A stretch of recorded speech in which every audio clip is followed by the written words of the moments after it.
I think, look, Canelo's not the only choice. That's the first choice, but it's not the only choice. Billy Joe Saunders is a huge fight over in the UK. Gennady Jacobs is a huge fight in New York City. Then we have to look at the options. We have to look at Gennady Jacobs. We have to look at, potentially moving up to 168 if Ramirez will take the fight.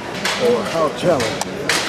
For a Gennady Jacobs fight, I think that's a great fight. Look, Danny made a huge statement by, look, anytime you can beat Peter Quillin in 1 round by knockout, that's a big statement. We were at the WBA convention in Panama. Gennady Jacobs is the regular champion. Gennady's the super champion for the WBA. So that's a fight that would naturally make a lot of sense, especially in New York. I know Madison Square Garden has huge interest in that fight. If Gennady can sell out the Garden against David Lemieux, if he fights Gennady Jacobs, who's a native of New York, I mean that's a big fight. That I could see that being on pay-per-view, and I think that would be a fight that could be made if we couldn't make either Canelo or Billy Joe Saunders. What up, Fight World? It's your boy Ego, and I'm back with some more boxing. Gennady, no guys, Max, no, yeah, right, not for future. Versus Gennady Jacobs. Now, this is a fight, me personally, I really want to see. We know Golovkin is good. The question is, at an elite level, how good is he? You know what I mean? And it looks like he has the goods, but boxing is boxing, you know what I'm saying? You have to see it. That's how I am. I'm a visual learner anyway, so seeing is believing. Gennady Jacobs is certainly, if he beats Gennady Jacobs emphatically, like he's been beating everybody else, that is the best name and the best cap in his hat to me. So, as far as the fight, I want to give you guys an update. Not finalized 100%.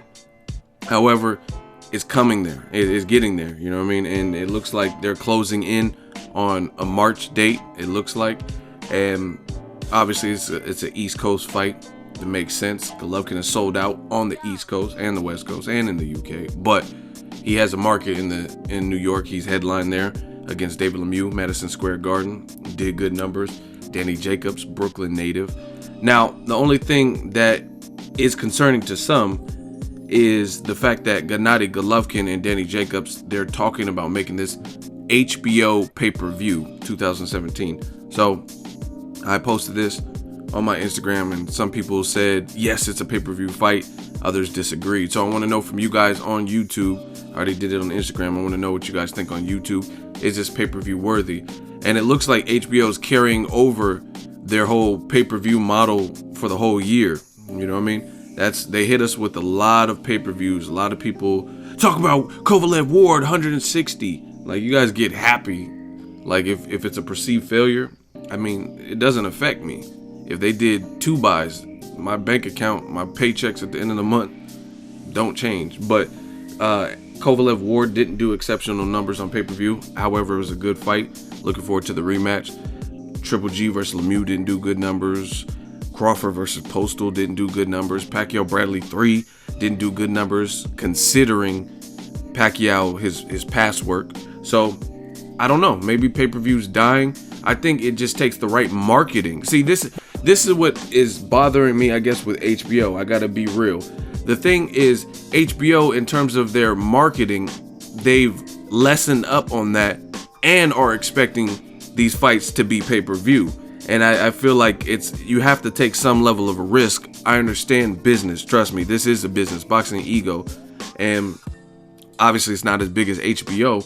However, it's still a business. So I got to calculate and be methodical with my trips. Like, should I go cover this fight? Should I not? You know what I mean? It's expenses. Even though some things are tax write-offs, that's at the end of the year or the next year or whatnot.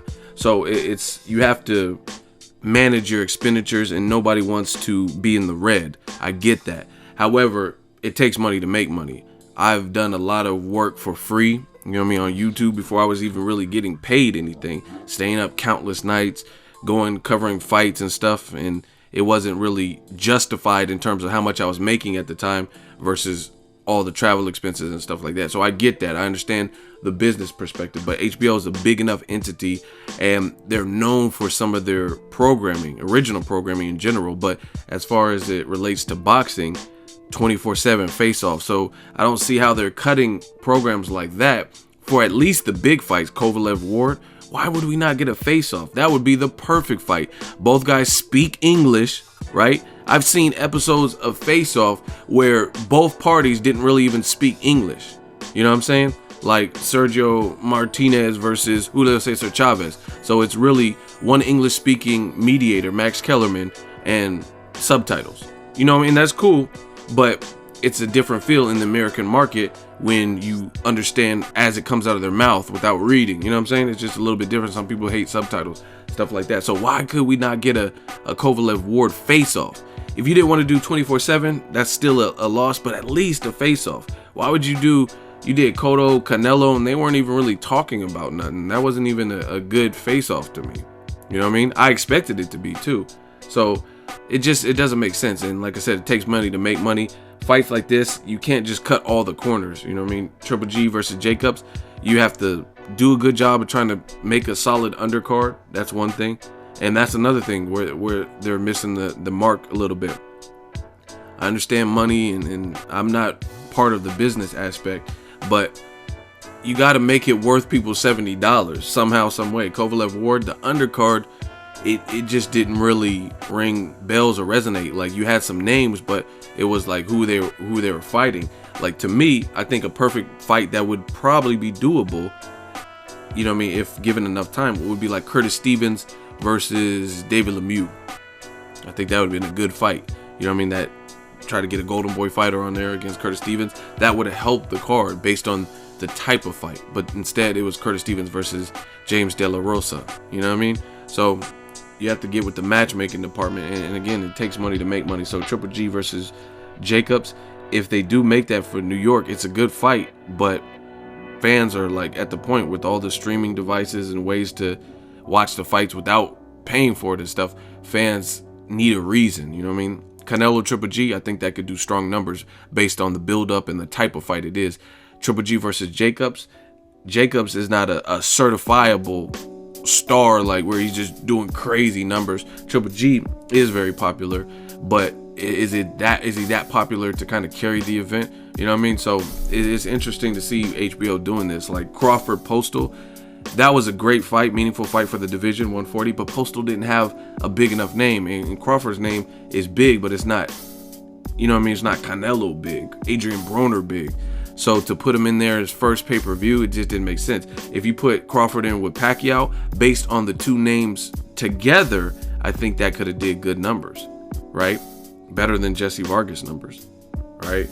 But you put Crawford in there with the lesser known person, it's just not, you know what I'm saying? It's not the UK, and I'm not saying that throwing shade, but the UK has a ton of matches where it's like, damn, that's a, you know what I mean? Like Luis Ortiz, Malik Scott, that's a pay-per-view over there. But you have to look at the market. They have a legion of loyal ass fans that are so loyal, they'll fill up them seats and they'll also pay. The US market is not necessarily like that. You have a lot of casuals and you got a lot of people who aren't as loyal as like fans from Mexico or UK or whatever, by and large. I'm not saying Americans aren't loyal, but you look at it, people, it seem like a lot of more Americans were rooting for the foreigner and in the Russian Sergey Kovalev over the American gold medalist from the Olympics, Andre Ward. You know what I'm saying? So it's a little bit screwy, different. Triple G Jacobs, great fight. Don't know if it's pay-per-view worthy. You guys let me know. Again, not official, but that is the latest rumor, ego rumor mill, the latest happenings, word on the street. Let me know who wins that fight, Gennady Golovkin versus Jacobs, if it does happen. I talked to some different people, and I seen Jacobs in Vegas, so it looks like he's ready for the fight, and there's a likelihood it could happen. Obviously, if it goes to a purse bid, that'll probably mean the fight's not happening, but it looks like the camps are getting along amicably to the point where this can happen in 2017. Again, I spoke to Tom Loeffler months back. You guys seen the clip at the beginning, and he's saying that he thinks it's a pay-per-view fight. You guys let me know if you agree. Drop that in the comment section. Make sure you share the video, like the video. As always, hate, comment, and subscribe. Till next video is Ego signing off. So if you enjoyed this video and want more content like this on the channel, you can show your appreciation by going to the PayPal donate button or the YouTube support button, and you can donate any amount that you feel is equivalent to the value of this video. Much more to come. Thank you guys for your support. Boxing Ego, the future of boxing.